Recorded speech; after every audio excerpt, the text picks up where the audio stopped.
BJP अध्यक्ष JP Nadda ने जी news को दिए इंटरव्यू में असदुद्दीन ओवैसी पर हमला किया, जिस पर अब असदुद्दीन ओवैसी ने पलटवार किया है और उन्होंने पूछा है कि देश में 80-20 की बात आखिर किसने की थी? क्या इस देश में 20% होना गुनाह है? दरअसल जेपी नड्डा ने अपने इंटरव्यू में कहा था कि ओवैसी सिर्फ अल्पसंख्यकों की सियासत करते हैं और वे बहुसंख्यकों का डर दिखाते हैं।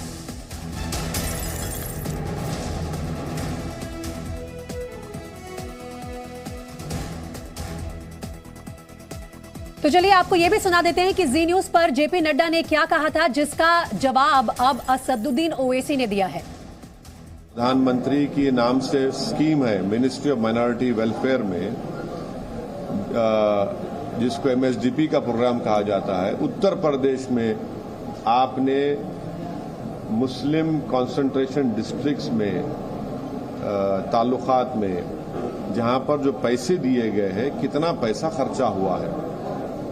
प्रधानमंत्री आवास योजना में कितने अल्पसंख्यक समाज को घर मिले, वो आपको दे दे लिस्ट, ओवैसी को छोड़ दें और वो ये देश को बता दें कि उनके एमपी ने दिल्ली में एक भाषण देकर कहा कि मुसलमानों का इकोनॉमिक बॉयकॉट होना चाहिए।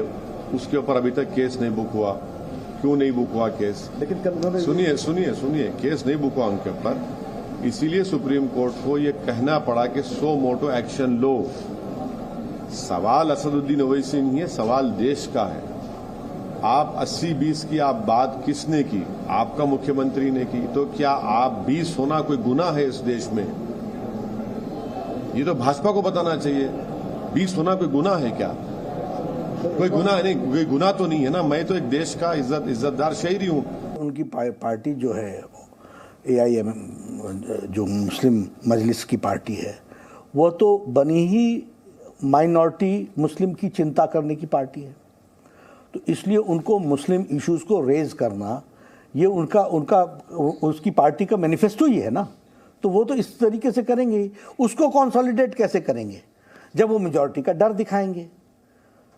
तो मेजॉरिटी का डर दिखाने का काम ओवैसी साहब ने पकड़ रखा है। ये उनकी पॉलिटिकल थॉट प्रोसेस का नतीजा है, क्योंकि वो पार्टी उसलिए बनी हुई है। तो जेपी नड्डा के जी न्यूज को दिए इंटरव्यू पर अब सियासी बवाल छिड़ गया है। असदुद्दीन ओवैसी ने पलटवार करते हुए कहा है कि आखिर शुरुआत 80-20 की राजनीति की खुद भारतीय जनता पार्टी ने की थी और क्या इस देश में 20% में होना गुनाह है। और जी न्यूज से बातचीत के दौरान जेपी नड्डा ने, बीजेपी राष्ट्रीय अध्यक्ष जेपी नड्डा ने असदुद्दीन ओवैसी का जो ब्रांड है राजनीति का, उस पर सवाल उठाते हुए कहा था कि वो हमेशा सिर्फ माइनॉरिटीज की बात करते हैं, अल्पसंख्यकों की बात करते हैं और मेजॉरिटी का डर लोगों के दिलों में फैलाते हैं।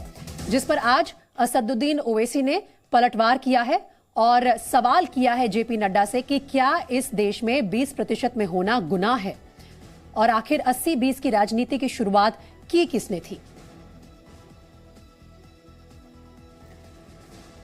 मेरे दो सहयोगी इस वक्त मेरे साथ लाइव जुड़ रहे हैं। सीधा रुख कर लेते हैं हैदराबाद का, जहां से प्रसाद भोसेकर हमें इनपुट्स दे रहे हैं और साथ ही दिल्ली से ब्रह्म प्रकाश दुबे हमारे साथ जुड़ रहे हैं। लेकिन पहले प्रसाद, मैं आपसे ये पूछना चाहती हूं कि असदुद्दीन ओवैसी ने जो पलटवार किया है जेपी नड्डा के बयान पर, उन्होंने अभी भी अपने ब्रांड की राजनीति को डिफेंड किया है। कहीं पर भी असदुद्दीन ओवैसी ने यह नहीं माना कि वो कोई इंक्लूसिव पॉलिटिक्स का हिस्सा है। वो फिर भी यही कह रहे हैं कि क्या इस देश में माइनॉरिटीज की बात करना या अपने आप को 20% में पाना गुनाह है। बिल्कुल, कल जिस प्रकार से हमने जी मीडिया ने जेपी नड्डा, जो कि भारतीय जनता पार्टी के राष्ट्रीय अध्यक्ष है, उनका इंटरव्यू चलाया और ख़ास एक सवाल पूछा गया था असदुद्दीन ओवैसी को लेकर के और उनकी राजनीति, और जो जवाब जेपी नड्डा जी ने दिया उसके बारे में आज सुबह एक ट्वीट आता है असदुद्दीन ओवैसी के पास से, जहां पर हालांकि ये स्पीच जो है उनका काफ़ी पुराना स्पीच है, लेकिन उस स्पीच का एक क्लिप निकाल करके आज ट्वीट किया जाता है, यही कहते हुए कि मुझे मुसलमान होने में फ़ख्र है, लेकिन हम हिंदुओं के खिलाफ न कभी थे न कभी रहेंगे। तो ये बात उनको, क्योंकि आज गुजरात के भी चुनाव का ऐलान हुआ है, कहीं न कहीं उनकी पार्टी को भी ये माना जाता है कि वो जो है माइनॉरिटीज़ या फिर SC ST दलित की राजनीति करते हैं। तो उसके चलते आज जो है उन्होंने ट्वीट किया है। हालांकि मैंने उनको पूछा, कुछ देर पहले प्रेस कॉन्फ्रेंस हुआ, तो उन्होंने उसका साफ जवाब नहीं दिया, लेकिन काफ़ी सारे मुद्दों पर उन्होंने ज़रूर, जो जेपी नड्डा जी ने अपनी बातें रखी थी उस पर उन्होंने रिस्पॉन्ड किया। ब्रह्म प्रकाश दुबे भी दिल्ली से हमें इनपुट्स दे रहे हैं इस तमाम सियासी बवाल से जुड़े हुए, जो भी अब वाद विवाद चल रहा है बीजेपी और असदुद्दीन ओवैसी के बीच। ब्रह्म, सबसे बड़ी बात यह है कि दोनों ही नेता अपनी बात पर अड़े हुए नजर आ रहे हैं। अगर असदुद्दीन ओवैसी ये कहते हैं कि भारतीय जनता पार्टी ने ही 80-20 की राजनीति शुरू की इस देश में, तो जेपी नड्डा भी ये साफ कह रहे हैं कि अगर आप माइनॉरिटी पॉलिटिक्स खेलेंगे, अपीजमेंट करेंगे, तो किसी को तो मेजॉरिटी के लिए भी बोलना पड़ेगा।